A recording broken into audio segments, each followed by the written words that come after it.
Like I need to elaborate more on this whole binging for 2 straight months to not eating and just fasting for 24 hours. So, after doing a ton of research and realizing that a good amount of my issues were stemming from a hormone imbalance. So, when you're continuously eating ample amounts of sugar and carbs and junk and not getting enough water, your body starts to freak out, right? And so, inflammation and candida overgrowth and triggers and blah, blah, blah.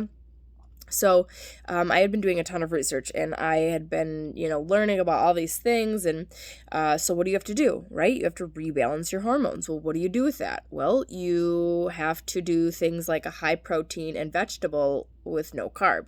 And because I wasn't getting a lot of protein, because my stomach was inflamed, that eating meat was terrible, I wasn't getting protein and I wasn't getting the protein and vegetable balance that kept like the blood sugar in flux. And so I was starting to incorporate in more water, a lot more water, especially first thing in the morning, getting a lot of water down. And then the importance of eating protein and starting to slowly incorporate it in. So more and more, and realizing like I was eating like a teenage boy, and I had to watch how much protein I was eating because I could have eaten like 3 pulled pork sandwiches and not felt a thing, right? And that comes from leptin resistance, so that hunger hormone telling you you're full, right? Because of how jacked up your body is. So slowly reintroducing more and more protein, your vegetables, doing things like that, and water, and then just, light exercise after I eat, like go to the gym, do the treadmill for, 20, 30 minutes, just kind of get a walk in and get, things moving. And slowly but surely, you start to make some changes. So I started dealing with some severe upper respiratory and allergies and yellow mucus and pain and congestion, and the post-nasal drip was from dairy and nuts. And so because of the dairy and the nuts that I am extremely sensitive to and allergic to, whatever, and being so constipated that it's sitting in my system and it's not being flushed out, which means it's continuously producing that histamine response in my body. So that's where the one day of really just pushing myself to focus on, warm water. And then I got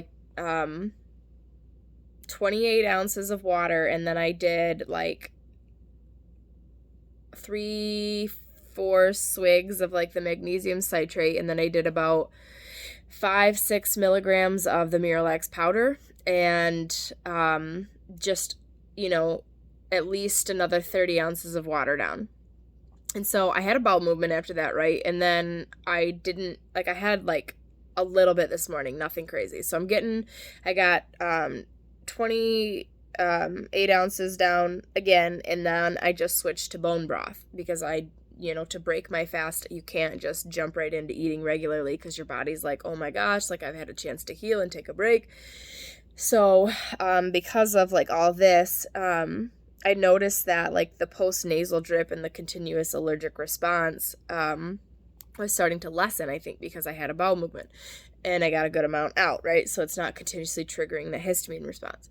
And because of finally being so hydrated that my nose and everything, I'm hydrated. And you know how much worse you feel with the stuff when you're not hydrated. Okay. So, aside from that, just really focusing on water, doing a balanced, really cutting out your carbs and sugar. You need carbs and sugar to help your body better absorb your water and whatnot. But when you're in this state, it should just be water, vegetables, protein, and I went and got some Ezekiel bread, the sprouted grain bread, and I've had a couple slices of that. Not recently because my esophagus has been narrowed from the inflammation. But smoothies, turn everything into a freaking smoothie. Let your body have a chance to take a break and catch up.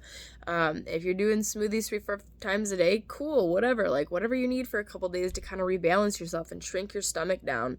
But also just you don't want to do a bunch of fruit in your smoothies. You want to do hemp hemp seeds, shelled hemp seeds. You want to do hemp milk or oat milk. I do flax meal. And like I do some lightly sauteed, but not like I do steamed spinach, kale. You could do a couple other, because like it's just easier on your stomach to digest when it's lightly steamed, and it's more beneficial apparently. So, shelled hemp seeds, hemp milk, lightly steamed spinach, kale. You could do arugula. I mean, if you want to do like a little bit of fruit or sweet or something, maybe like a little bit of maple syrup or blueberries. Quite honestly, sugar in general just triggered my binges, so like I had to stay away from it. And the really only way of staying away from it and like not getting triggered is completely cutting it out, and it's really hard. But to help with that is just continuously staying hydrated.